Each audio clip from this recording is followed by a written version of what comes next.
Hey, what's up, everybody? BDO44 coming at you with another video. All right, I'm on a content mission tonight. I don't know what's going on with me, man. I ain't uploaded much content on my channel in weeks, but this is a Laker video.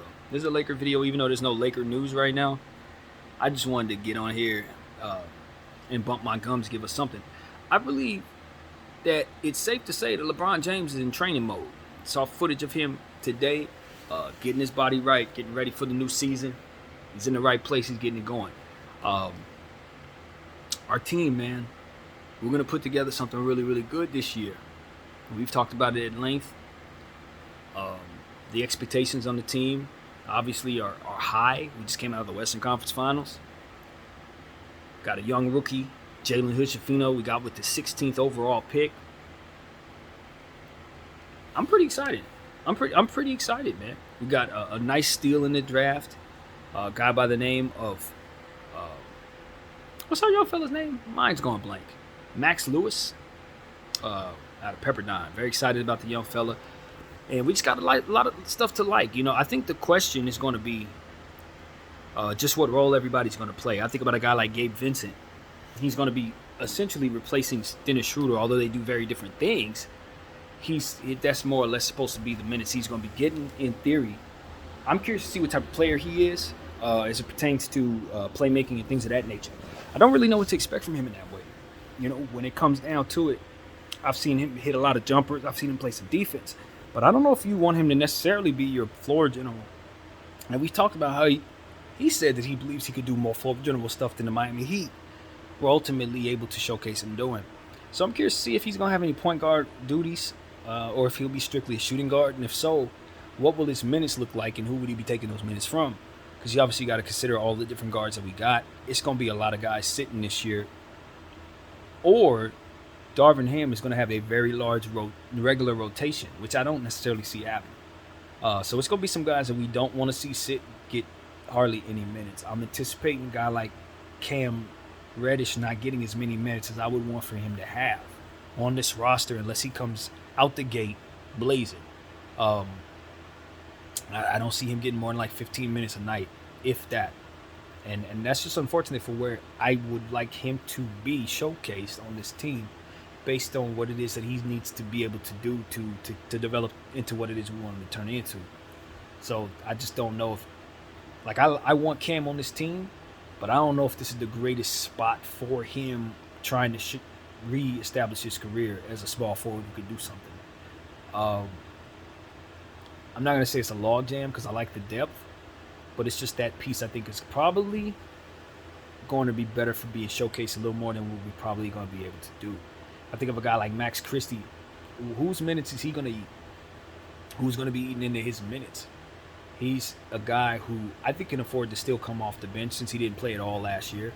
So I think it's safe to say that he'll probably have some second unit, third unit minutes as well as he'll get some starting minutes probably further along down the season, unless he comes out the gate blazing, just like we said about Cam. But I really don't see Darvin Ham doing anything major as it pertains to letting young players get in that starting lineup with Braun and AD. I don't see it. My gut tells me we're going to see a very conventional beginning to our team's starting lineup. Probably Austin Reeves, D'Angelo Russell. I would say Taurean Prince. Or Jared Vanderbilt. But the thing about Vando and having Vando in the starting lineup is I don't know if I actually want Vando playing the 3 ever. I'm more of a guy that wants to see either Vando playing one of the guard spots or probably the 4 or even a small ball 5. But for whatever reason in my head, I never see him as a small forward. Never. But I'm pretty certain you could feel very comfortable with him guarding small forwards. The issue, it's not an issue at all. It's just that because we have so many forwards and then LeBron James and AD who are also forwards, we got a lot of insurance for those guys.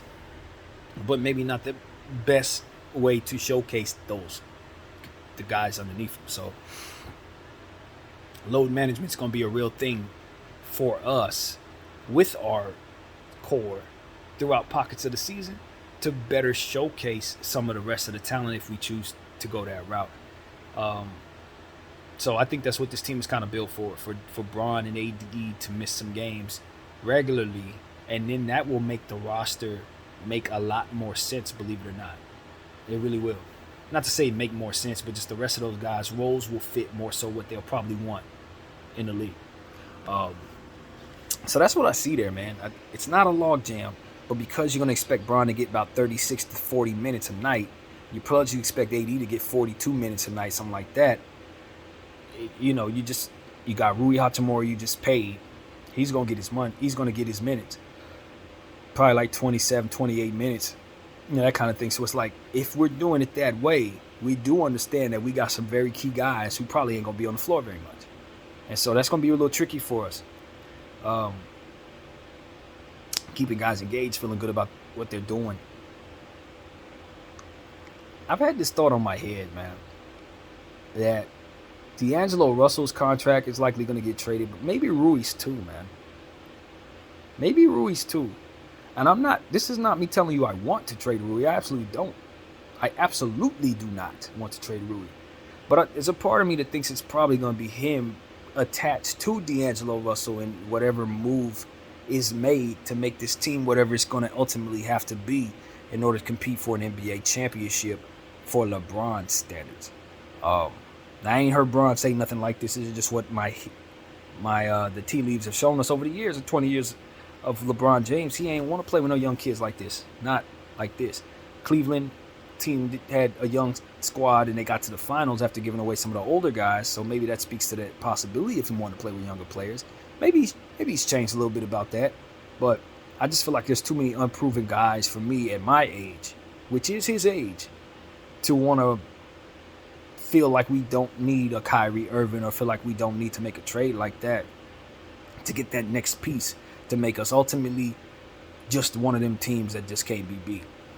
And with the level of depth that we already have, with those forwards that I've already mentioned, it inserts the idea that they're probably going to want to extract one. And given the fact that that's probably going to be the most attractive one for trade teams, that's probably going to be who we ultimately move on from if we do make a trade. To move a forward or to move D'Angelo. I think D'Angelo does get moved. I think it's a good chance he gets moved. But Rui is the guy that I think we're just going to have to let go of. That's what I'm telling you. I don't think nobody wants to get rid of him. But once it's time to make a trade, that's going to be who everybody's going to want you to give. Contract's nice. The player's good. And you got a bunch of forwards. So, yeah, that's something to think about, man. I don't know if that's something we want to talk too much about. You know what I mean? I'm not trying to put that into the universe. I don't want the Lakers to do anything like that. But I just have enough evidence to know that LeBron James wants to play with Kyrie Irving. He wants to play with Kyrie Irving. And most importantly, I don't know that Luka Doncic is really loving playing with Kyrie Irving in Dallas. I don't know that that's the greatest fit. Now, I do like the team that they put together this year, so for all I know, they fixed it so that it can be now. And we'll see what they put down there. But for me, that's kind of how I feel about that. And so we'll see what happens. You know, I think there's a good chance that all parties involved probably see Kyrie Irving being happier next to Bron. Period. And Luka Doncic kind of having the backcourt back to himself again. Period. So maybe I'm wrong. This is my speculation. I don't know none of these folks, but I just think that maybe not the Laker brass necessarily is excited about doing this, but I think LeBron James, maybe Anthony Davis, I think they probably want the Lakers to make another move. That's just what I think. They probably would like the Lakers to make a move to get another guy that should just solidify us being that kind of team. And the only guy that I think the Lakers would really want to make that move for, in theory, is probably Kyrie Irving for LeBron. So that's just the speculation there. More Giannis to the Lakers nonsense, man. I saw a post today. It was so ridiculous. It said that the Knicks and the Lakers are interested in Giannis Antetokounmpo. Why is that ridiculous? Because so are the other 28 teams. So are all the other teams too, man. If Giannis Antetokounmpo becomes a trade piece, I would be very surprised if not all of the GMs put in a very good trade offer. Very surprised. I don't think there will be a team that doesn't put up a trade offer for Giannis Antetokounmpo. I don't think so. I don't think so. That's a full league bidding war right there, man. I'm telling you, full league bidding war. Probably like unlike anything we've ever seen, really. Because Giannis he probably has another 9 years at an elite level, based on the type of specimen of an athlete he is. You know what I mean? Coupled with his ability to just play the game at a great pace and continue to progress, his jump shot is still improving. By the time his athleticism slows down, his jump shot should probably be coming around. So it's like, I don't think Giannis is going anywhere.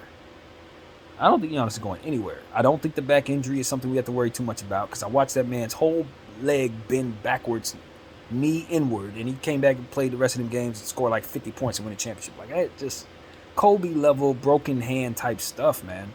And so as far as I can tell with Giannis, the back injury was serious, but I don't expect for him not to come back healthy. I don't expect for him not to come back the specimen that he's been, and I would not at all be surprised if he's an MVP this year. Not at all. Not at all. In fact, he's probably my early candidate to win it. Probably is. Just because I expect a big bounce back season from him. He got knocked out in the first round, and although he missed the first 3 games of that first round, there were still people who legitimately thought he shouldn't have lost that series. Because he's on the floor, and they supposed to be better than the Heat so long as he's on the floor, and they lost that game. And I know they're sitting on his stomach. The talk that he's been talking about, how he wants his team to be on the same page, and fired the coach, brought in Adrian Grichman, rookie coach. I think they as we mentioned on this channel before in regards to the Milwaukee Bucks, I just think they're in a really tough spot. Because if they're going to have to make a move to get Giannis what he wants, they're going to have to part with some of the things he also wants. So where there's smoke, there is fire. But what makes that post ridiculous is just assuming that the Knicks and the Lakers are the only 2 teams that would be after.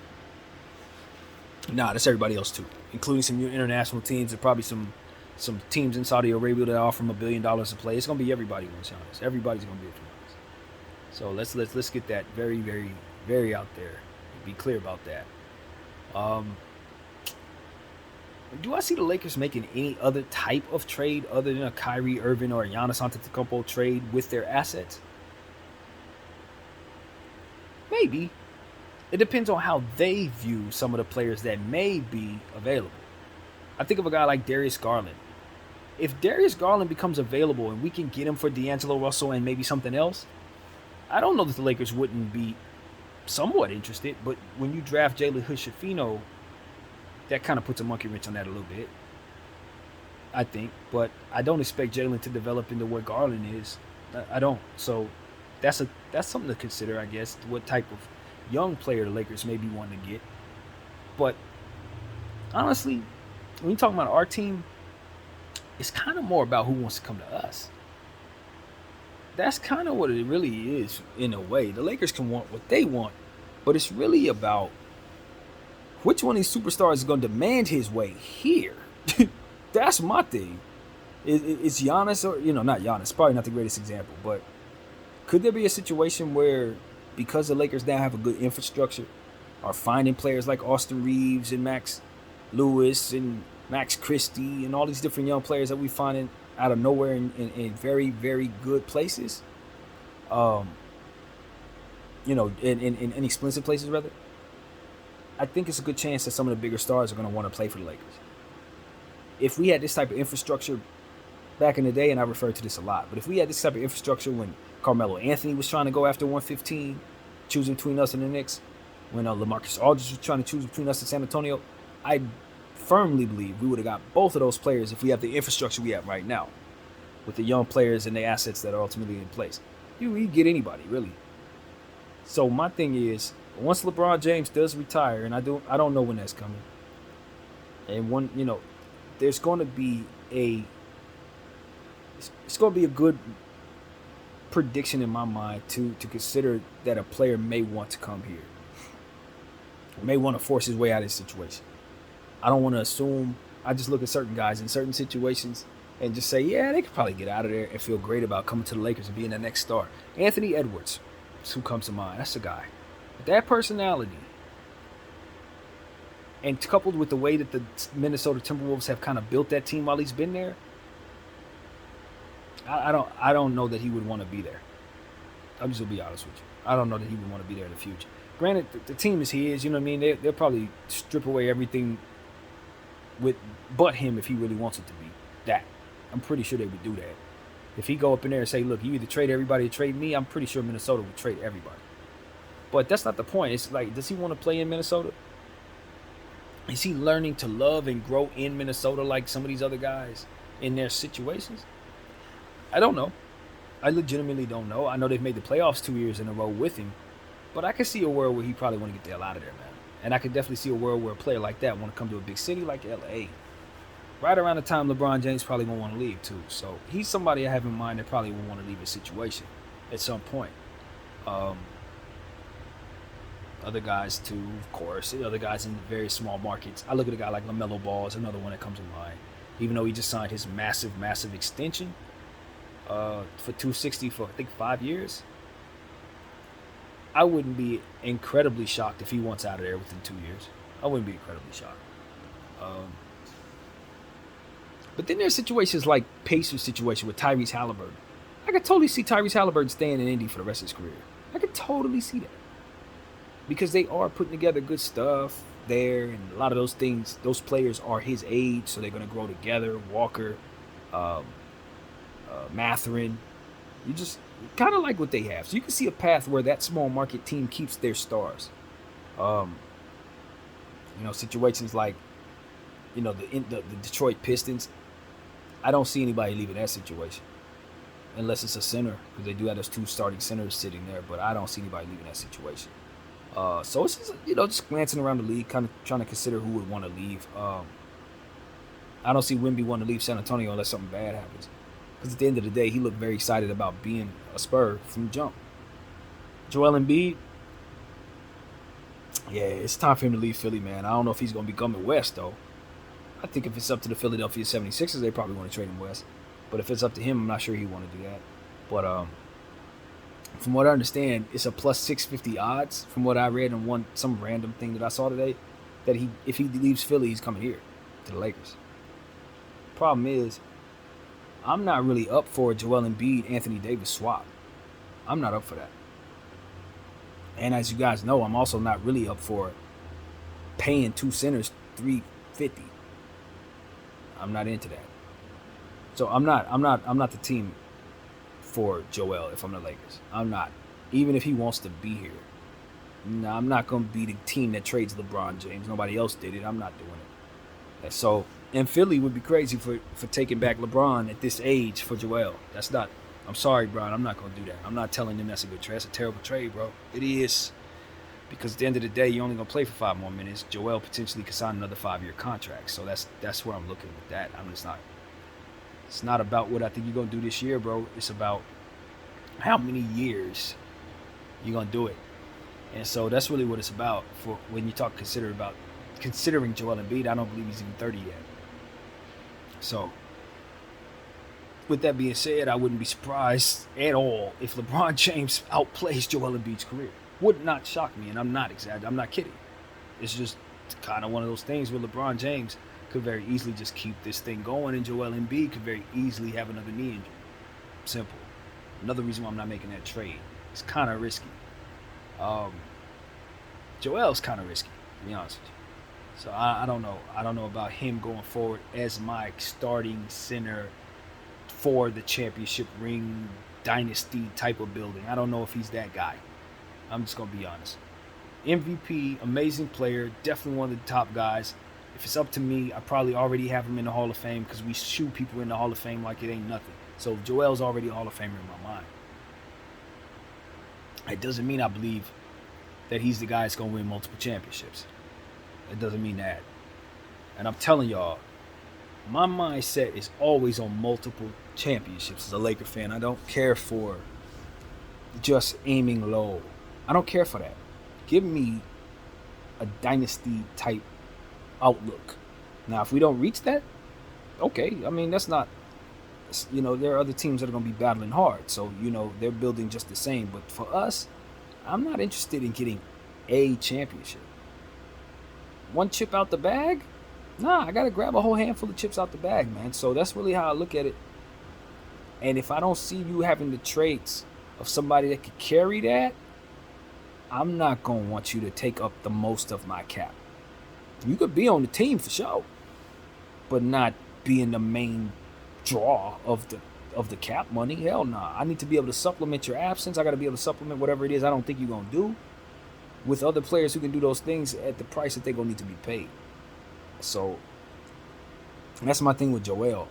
Once you slap him in the middle, he's going to have a slower style of play based on how slow he plays, and he's going to dominate the ball, and it's going to be about him.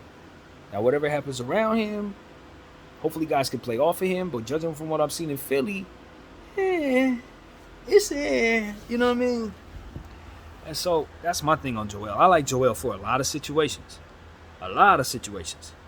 But ours, I don't. We got to revamp our entire team if we're going to build this thing around Joel. And then my expectations lower because I don't believe in him like that. So he going to have to prove me he can win a championship. That's it. I don't think I feel a lot different about Jokic. I don't think I feel a lot different about Giannis. They just happen to have done it now. So if he goes and does it, and I believe in him. But you got to go do that now. That's where I'm at with that. I don't have that same pressure on Luka Doncic, even though he's in that same stratosphere. I don't because, again, I don't believe in the team. Like, the old Luka Doncic's team prior to what they've built right now, I never thought were actually a championship team.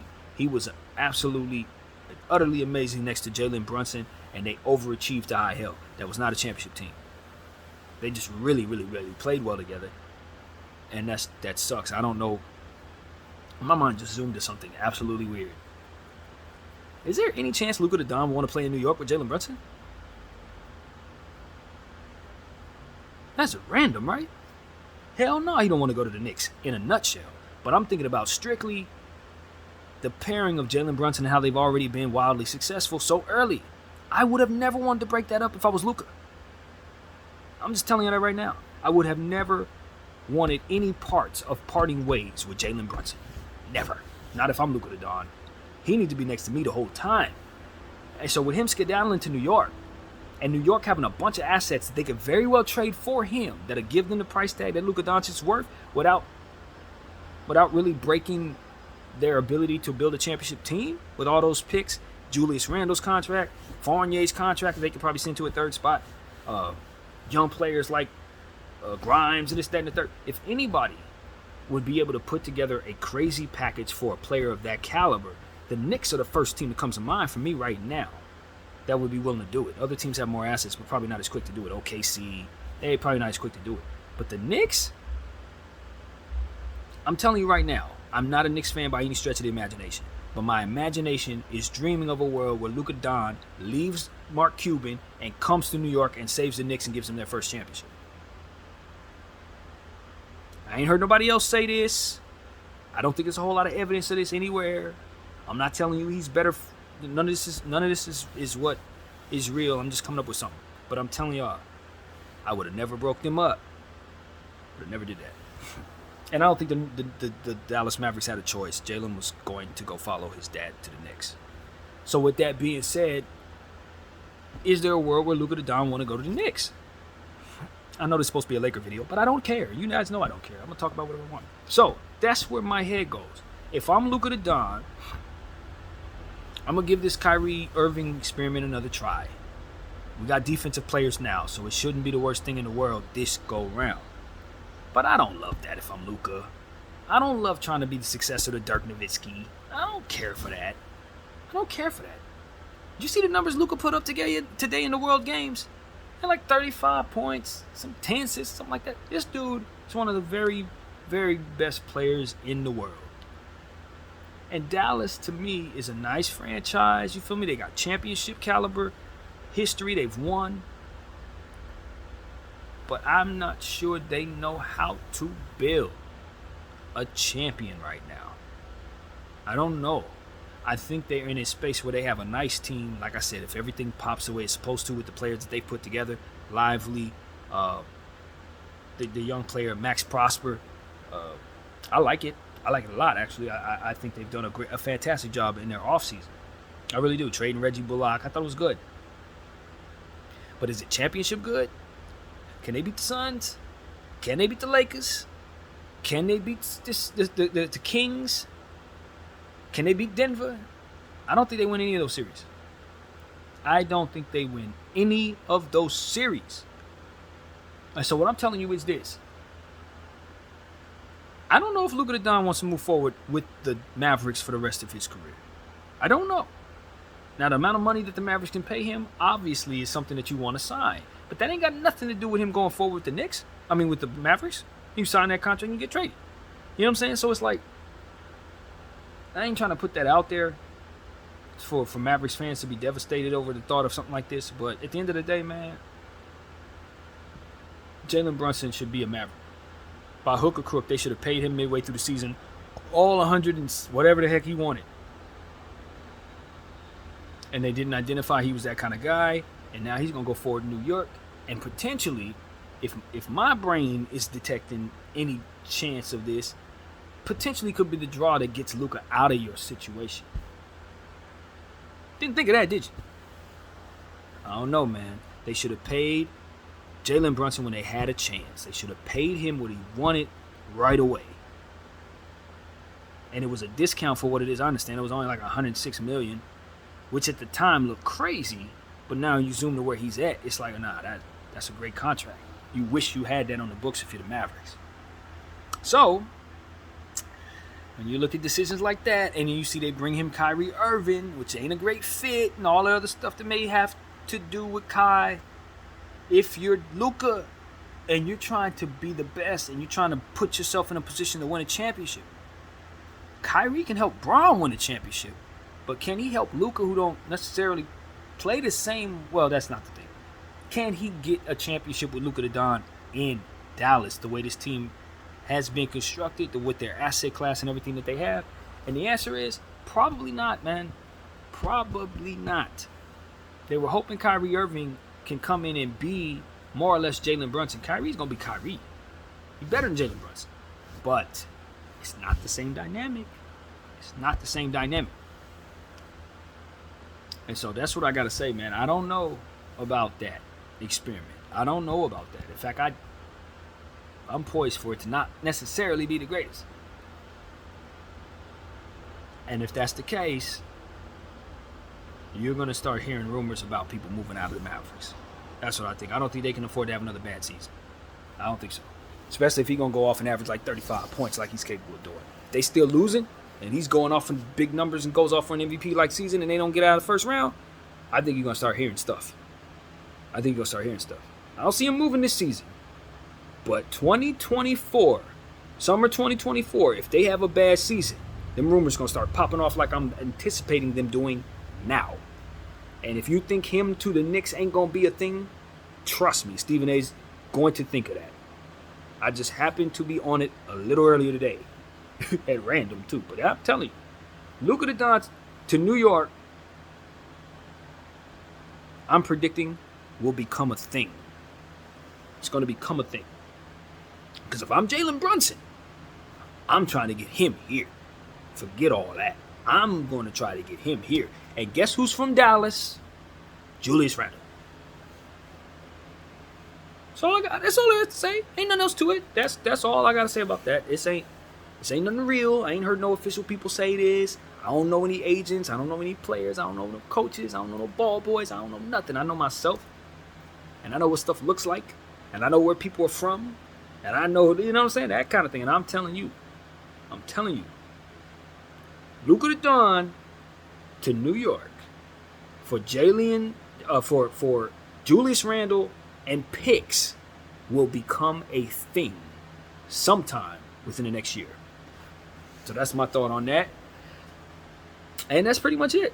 I was going to make a Laker video, but like I said, man, everything that has to do with the Lakers, for me, is either rumors about players coming here, talking about Austin Reeves in the USA, the way they're playing, and I ain't watching none of them games, to be honest with you. I ain't been keeping up. I just haven't. And, you know, it's basically trying to look at the roster. We've already talked about that roster. We broke down the roster 100 times. Until we see the roster, we really don't know what the heck we're dealing with, other than just a bunch of names on the paper and what you think they're going to do. But you don't know what they're going to do until you see them. So it's kind of hard to speculate about that kind of stuff. I see some of the Laker pages, they're taking their time to try to pick apart every player, try to see what he's going to do.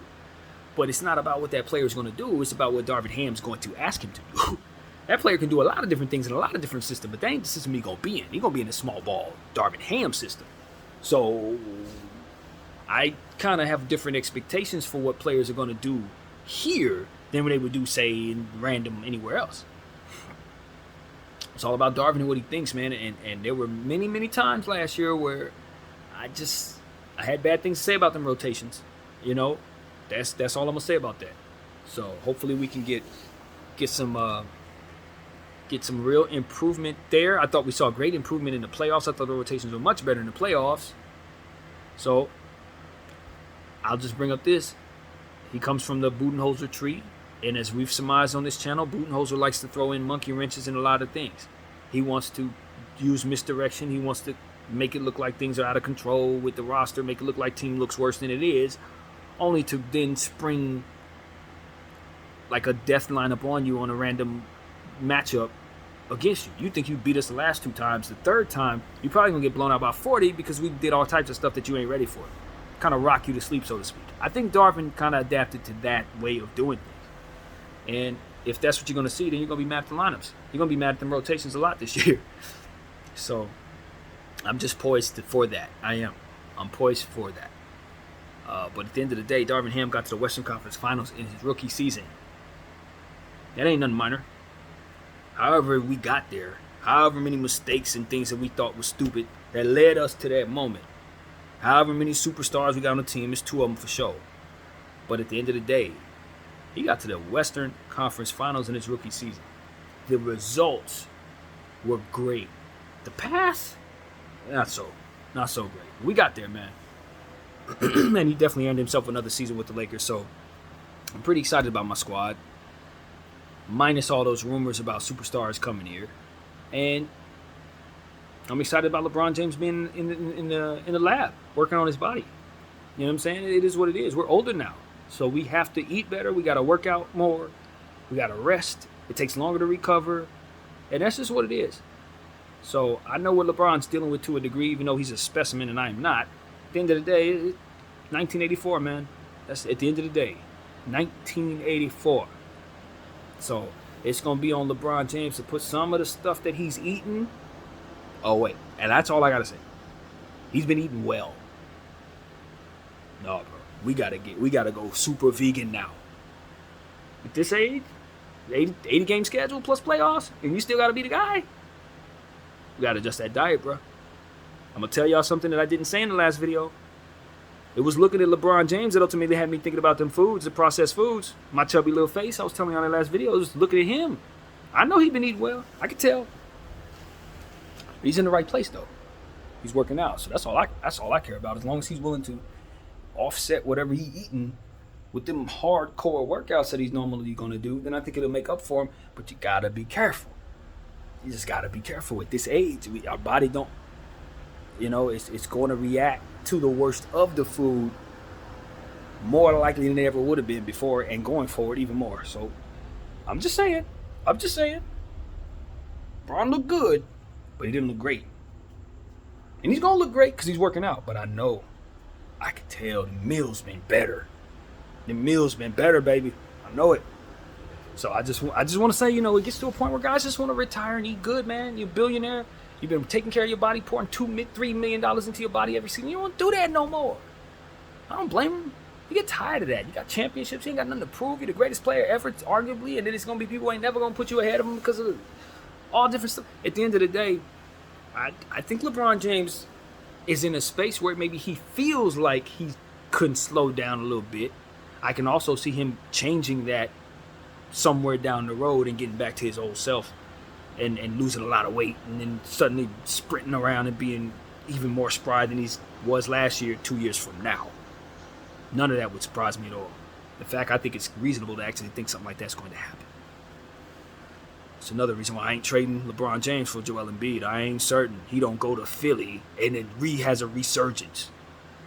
Nightmare. So, that's what's on my mind, man. That is exactly what's on my mind. All in all, I'm going to salute the USA team. Austin Reeves growing up right before our very eyes. Like I said, I ain't watching none of them games, only the highlights. I just ain't been able to catch up with those games. Whatever time they on, I just mess up the times each time. If I start watching the game, I look away. I think the problem for me is just how I perceive the talent we're going against. It's so lopsided, man. That's my problem. I don't really like watching lopsided basketball. When I know the IQ of a Tyrese Halliburton, Brandon Ingram, Paolo Banchero,